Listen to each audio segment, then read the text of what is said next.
So hey guys, this is Sprit and this video is specially targeting the people who are going to appear in this JEE Mains this year 2020-21। So जैसे कि exam बहुत ज़्यादा पास में आ चुके हैं तो इस टाइम पे मैं अपनी तरफ से कुछ टिप्स देना चाहता हूं जो कि आप सभी को अपने ध्यान में रखने चाहिए जिससे कि आपको फायदा हो सके। जैसा कि मैंने भी JEE Mains दिया हुआ है तो अपने एक्सपीरियंस के बेसिस पे मैं कुछ 2-4 टिप्स देना चाहता हूँ जिससे कि आपका ये 2-4 दिन बहुत ही ज़्यादा बढ़िया तरीके से आपके 100% तरीके से यूटिलाइज हो सकें और आप अपना 100% तरीके से आप जो कर सकते हैं उसको और थोड़ा बढ़िया तरीके से कर सकें। तो आगे चलने से पहले आपने अगर वीडियो को लाइक शेयर और सब्सक्राइब नहीं किया हुआ है तो वो जरूर कर दीजिएगा।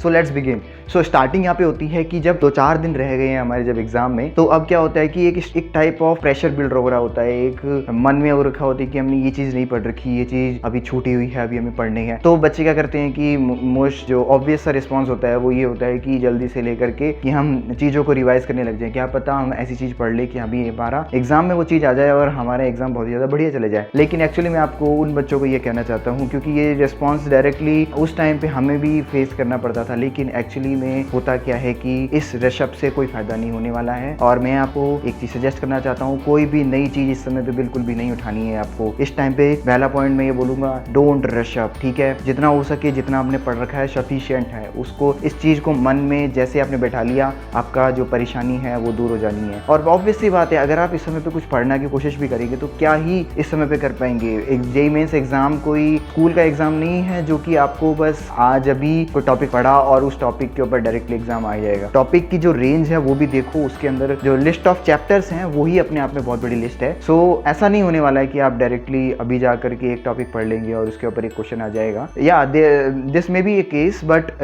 उससे बढ़िया चीज क्या है कि आप जो चीज पढ़े हुए हैं वो भी बहुत कुछ पढ़ रखे हैं आपने, उस चीज पे विश्वास कीजिए आपको अगर नहीं लग रहा है तो, और अपने ऊपर भरोसा रखिए और उस चीज को रिवाइज करिए जो आपने पढ़ रखी है ऑलरेडी। जो चीज अगर आपने पढ़ रखी है उसी चीज के ऊपर जब आप रिवाइज करेंगे और उसी चीज को कंटिन्यू करके चलेंगे तो हो सकता है कि आप एग्जाम में जब आप पढ़ने लगे तो आपको याद आया हाँ मैंने ये चीज पढ़ी हुई थी। लेकिन जब वो चीज आपने पढ़ी हुई थी लेकिन आपको रिकॉल करने में थोड़ी सी दिक्कत भी आ सकती है। सो आपको ये नहीं सोचना है कि आपको कोई नई चीज पढ़ोगे तो वो चीज आपके एग्जाम में आ जाएगी और उस चीज को पढ़ने लग जाना है। सो ओवरऑल कंक्लूजन ये है, नई चीज नहीं पढ़नी है और रशअप नहीं करना है कि हाँ भाई मेरे को अभी से कुछ सब कुछ पढ़ने लग जाना है। काम योर माइंड, ठीक है। ये एक पॉइंट मैं बोलूंगा, किसी तरीके से जो भी हो सके ये 2-4 दिन को गुजारने के लिए आपको जितना शांत हो सके उतना हो जाए। मतलब अब आपको बिल्कुल भी एक पीयर प्रेशर नहीं लेना है कि उस बंदे ने कितना कर लिया है, उसने भी कितना कर लिया है। फ्रेंड्स को अप्रोच करना बंद कर दो एक बार। ऐसा होता है कि हम सोचते हैं कि हमारा स्ट्रेस लेवल कम हो जाएगा, लेकिन आप जैसे ही फ्रेंड को अप्रोच करते हो, उसने अगर ऐसा बोला कि मैंने ये टॉपिक कर लिया है और आपने अगर वो टॉपिक नहीं किया तो एक प्रेशर बिल्ड होता है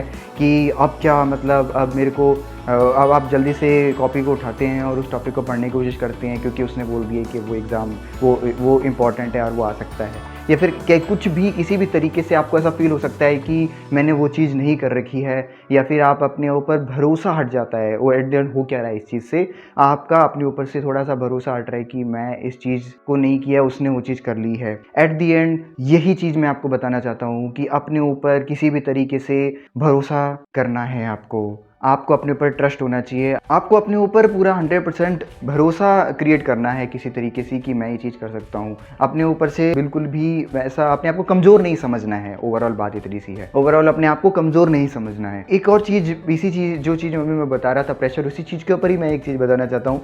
आप जब एक रात पहले जब सो रहे होंगे, जब आप एग्ज़ाम कल होगा उस चीज़ को सोच करके, या फिर आप ये चीज़ सोच करके कि मेरा एग्ज़ाम किस तरीके से जाएगा, या फिर क्या मतलब रिज़ल्ट होगा, या फिर कल के एग्ज़ाम में क्या क्या क्वेश्चंस आएंगे, इस टाइप की किसी भी टाइप की चीज़ को अगर आप याद करके और एक प्रेशर अपने ऊपर बिल्ड कर रहे हैं तो मैं आपको एक चीज़ आपको बताना चाहता हूँ, एक एग्जांपल बताना चाहता हूँ कि आप एक एग्जांपल लीजिए कि आपने कभी उस वर्कर को देखा है जो बहुत हाइट पे जाकर के वर्क करते हैं। उस वर्कर को कभी आप देखना तो उनको इस चीज़ का स्ट्रेस नहीं होता है, इस चीज़ का वो बिल्कुल भी को डर नहीं होता है कि वो गिर जाएंगे, उनका कंसंट्रेशन इस चीज़ पर नहीं होता है, वो बड़ी आराम से चल पाते हैं वहाँ से। और हमको अगर वहाँ पे खड़ा कर दिया जाए तो हमसे एक कदम भी शायद ना चला जाए। डिफरेंस किस चीज़ का है? डिफरेंस ओनली एक इसी चीज़ का है कि उनका जो फोकस है उन्होंने चाहे प्रैक्टिस से बिल्ड करा चाहे किसी भी तरीके से, लेकिन ओवरऑल डिफरेंस एक चीज़ का है कि वो उस चीज़ पर फोकस नहीं कर रहे हैं कि वो गिर जाएंगे या फिर वो नहीं चल पाएंगे।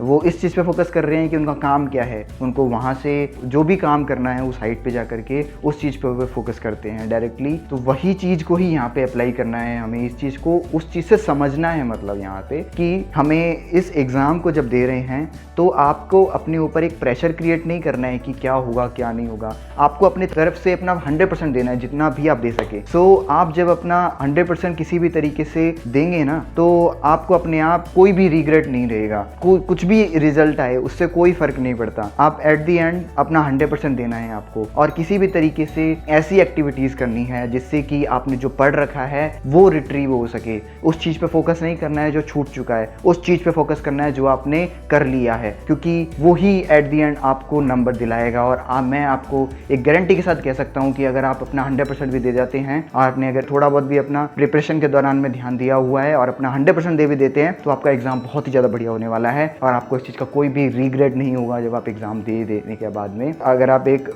करेक्ट माइंडसेट के साथ में जब आप सोचेंगे और आपने अगर 100% दिया हुआ एग्जाम को, आपको बिल्कुल भी रिग्रेट नहीं होगा आपका जो भी रिजल्ट आए। And that is the thing we want from giving this exam. Okay, और मैं ओनली ये बोलना चाहता हूँ कि हमें राइट डायरेक्शन में ही फोकस करना है। ओनली इस चीज़ के ऊपर मैं फोकस करना चाहता हूँ। सो हमें राइट डायरेक्शन में फोकस करना है। ओवरऑल कंक्लूजन इस चीज़ पर है, आपको फोकस होना चाहिए। आपको जो पढ़ रखा है उस चीज़ को आप कितना ढंग से उस एग्जाम में अपना निकाल सकते हैं। एक तरीके से आप अपने ब्रेन में जो कुछ भी आपने पढ़ रखा है उस चीज़ को कैसे रिफ्लेक्ट करा सकते हैं कि हमने जो भी काम किया हुआ है। सो ओवरऑल आप जब काम होकर के अपने पेपर को देंगे और इस चीज़ को एक बिल्कुल भी प्रेशर की तरह नहीं लेंगे। आप उस समय को याद कीजिए जब आप एक आराम से एक पेपर दिया होगा कभी, और एक उस समय को याद कीजिए कभी आपने बहुत ज़्यादा स्ट्रेस में एग्जाम दिया होगा। तो जब आपने बहुत ज़्यादा काम डाउन होकर के एग्जाम दिया होगा, मेरी गारंटी है कि आप ये बोलेंगे कि आपका एग्जाम उस समय पे ज़्यादा बढ़िया गया होगा। इसका मतलब ये नहीं होता है कि आपको बिल्कुल ही उस चीज़ से बिल्कुल भी प्रेशर नहीं लेना है, बिल्कुल भी डरना नहीं है। उल्टा एक बैलेंस मेंटेन करना है, हमें बैलेंस मेंटेन करना है। Overall balance is the thing which we want, ताकि हमारा एग्जाम बहुत ही ज़्यादा बढ़िया हो सके। सो एक टिप मैं अब आपको उन बच्चों को देना चाहता हूँ जिनके लिए अभी टाइम है। मैं उन बच्चों को ये सजेस्ट नहीं करूँगा जिनके लिए टाइम नहीं है, जिनके लिए अभी 2-4 दिन अभी हैं, उनको मैं सजेस्ट करना चाहता हूँ कि वो लोग इस समय पे उनको, क्योंकि ऐसा तो नहीं है कि अब वो बिल्कुल ही पढ़ाई छोड़ करके बैठ सकते हैं। आपको रिवाइज क्या करना है, मैं उन चीज़ की बात बताना चाहता हूँ। आपने जो चीज़ भी पढ़ रखी है उस चीज़ को रिवाइज करें। जो भी चीज़ आपको, जैसे जो केमिस्ट्री है, केमिस्ट्री वाला पार्ट आप रिवाइज कर सकते हैं, और इनऑर्गेनिक केमिस्ट्री होती है वो आप रिवाइज कर सकते हैं, क्योंकि वो ऐसी चीज़ होती है कि आप इंस्टेंटली पढ़े तो आपको दिमाग में उस समय पे याद रह सकती है और डायरेक्टली आपको क्वेश्चन आ सकता है। लेकिन उसमें भी मैं सजेस्ट ये करूँगा नई चीज़ ना पढ़ें, जो आपने पढ़ रखी है उसी चीज़ का रिवाइज ही करें। और दूसरी चीज़, अगर आपको प्रैक्टिस करनी है, नई चीज़ बिल्कुल भी प्रैक्टिस नहीं करनी है, लेकिन नई चीज़ इस तरीके से प्रैक्टिस कर सकते हैं जैसे कि प्रीवियस ईयर जो क्वेश्चन पेपर होते हैं। देखो, मैं अपने प्रिपरेशन के टाइम पे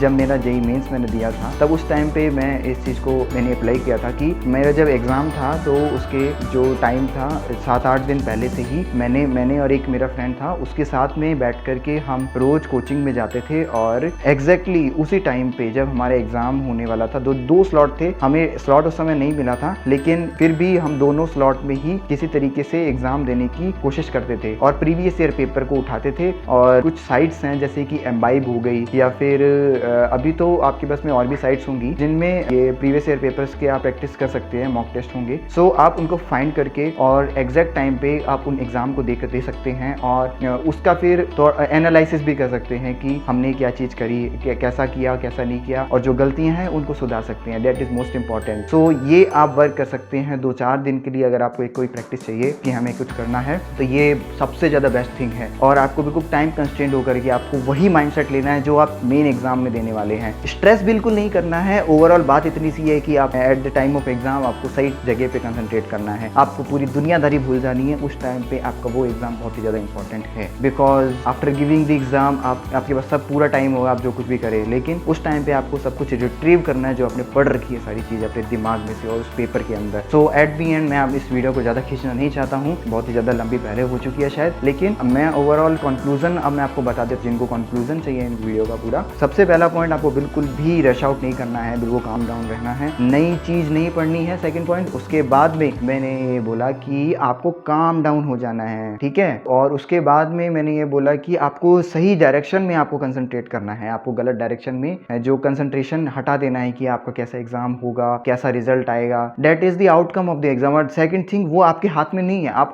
अपना 100% दो, वो आपके हाथ में है। आप अपना अपने अंदर से अपना रिट्रीव कैसे करना है, वो आपके राइट माइंडसेट आपको वो कंट्रोल करेगा। तो वो चीज़ आपके हाथ में है। सो उस चीज़ के ऊपर कंसंट्रेट करें, गलत डायरेक्शन पे कंसंट्रेट ना करें कि आपका एग्जाम कैसा होगा और दुनिया क्या बोलेगी आपका एग्जाम। बहुत सारी चीज़ें होती हैं, उस चीज़ को बिल्कुल भी कंसंट्रेट नहीं करना है। एंड द लास्ट थिंग जो मैंने बोली थी वो ये बोली थी कि आपको आपको अपनी बॉडी का ध्यान देना है, आपको पूरी भरपूर नींद लेनी है और आपको एग्जैक्ट टाइम पे, जिस टाइम पे आपका एग्जाम है उस टाइम पे एक्टिव रहना है और पूरा सफिशिएंट डाइट लेनी है और पूरा डिहाइड्रेटेड रहना है और किसी भी तरीके से आपको एक शेड्यूल मेंटेन करना है ताकि आपको at the day of the exam आपको बिल्कुल भी एक अनकंफर्टेबिलिटी ना लगे due to your body cycle और just like that. So at the end video को एंड करने से पहले मेरी तरफ से आप सभी को बेस्ट ऑफ लक है। आपका एग्जाम बहुत ही ज़्यादा बढ़िया होने वाला है। ये आपकी पूरी जर्नी का, आपकी जो भी आपकी जर्नी निकली है आपकी लाइफ की, अभी तक आपका बहुत ही ज़्यादा बढ़िया एग्जाम होने वाला है। बस इसी चीज़ को सोच करके चलना है और आपका 100% ये एग्जाम बहुत ही ज़्यादा बढ़िया होने वाला है। आप इस एग्जाम को फोड़ने वाले हैं। Hope you like the video. So if you like the video please hit the like button and for being with me with this my journey of videos please subscribe to my channel and hit the bell icon for never missing any update from my side. So with this note, I want to end this video. So thank you and see you soon in the next video. Bye bye.